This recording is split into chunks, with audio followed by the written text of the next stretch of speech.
Setelah mereka masuk ke ruangan Lugao, Lugao menunjukkan senjata crossbow kepada Titan. Dia mengatakan telah lama mencoba merakit ulang senjata itu, namun belum bisa memperbaikinya. Melihat crossbow ada pada Lugao, Tangsan bertanya di mana dia mendapatkannya. Lugao mengatakan dia membelinya. Lugao balas bertanya, kenapa mereka tahu tentang crossbow itu. Tangsan menjawab bahwa crossbow itu dibuat olehnya.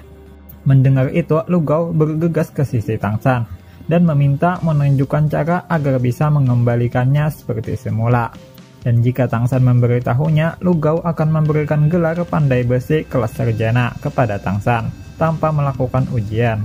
Tangsan kemudian melihat crossbow milik Lugao, dan itu ternyata adalah buatan Tangsan untuk sekte Shibao Liuli. Mungkin pada saat mereka diserang Aula Wuhun mengambilnya dan menjualnya kepada Lugao. Namun Lugao merusaknya dan tidak dapat mengembalikannya ke bentuk semula.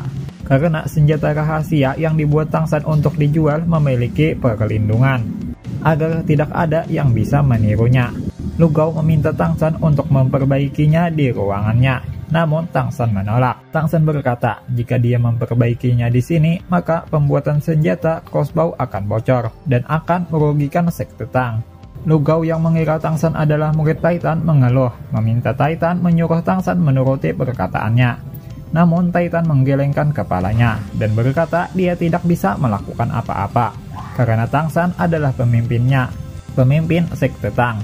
Titan mengatakan kalau dia sudah menjadi tetua dari sekte Tang. Jadi dia terikat peraturan, tidak boleh membiarkan orang luar sekte mengetahui.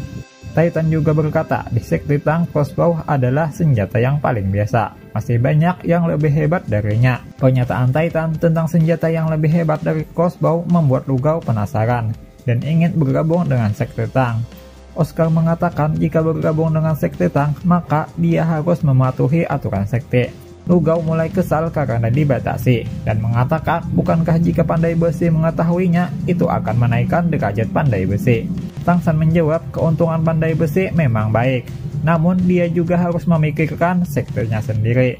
Mungkin kedepannya sekte Tang dan asosiasi pandai besi bisa bekerja sama. Lugao berkali-kali membujuk Tangsan, namun Tangsan terus menolaknya. Dan kemudian Lugao mengambil tindakan. Dia memanggil Silong. Ketika Silong sampai, Lugao menyerahkan posisi presiden asosiasi pandai besi kepada Silong dan bergabung dengan sekte Tang. Setelah itu, Lugao langsung menanyakan tentang pembuatan crossbow kepada Tangsan. Tangsan berkata crossbow tidak cocok untuk seorang pengrajin surgawi. Kemudian memberikan cetak biru senjata jarum per. Jarum per adalah salah satu senjata teratas sekte Tang. Kekuatannya cukup untuk membuat tingkat dolo kehilangan nyawa. Kemudian Tangsan mengatakan tujuannya, yang adalah mencari logam di kota Gengsin. Lugao menyuruh Silong membantu Tangsan dan yang lainnya.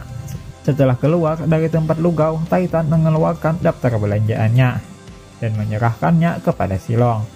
Ketika Silong melihat daftarnya, dia terkejut ketika mereka mau membeli 10 ton esensi besi. Kemudian Silong membawa Tangsan dan yang lainnya ke tempat makan. Saat Silong ingin memesan tempat, hanya tersisa tempat yang biasa. Tempat yang bagus sudah dipakai oleh orang-orang Aula Wuhun. Silong tidak ingin membuat masalah dan memesan tempat yang biasa. Namun orang-orang Aula Wuhun lah yang membuat masalah. Pemimpin dari mereka menghina Silong dan membuatnya terjatuh. Kemudian orang itu melihat ke arah Rongrong dan Xiaowo. Orang itu mendekat ke arah Xiaowo. Titan tidak tinggal diam. Dia maju beberapa langkah dan melepaskan semua kekuatannya. Walaupun mereka ketakutan dengan kekuatan Titan, mereka masih mencoba mendebatnya. Kemudian Tangsan melemparkan ubin perintah, membuat mereka tidak berani berkata apa-apa lagi.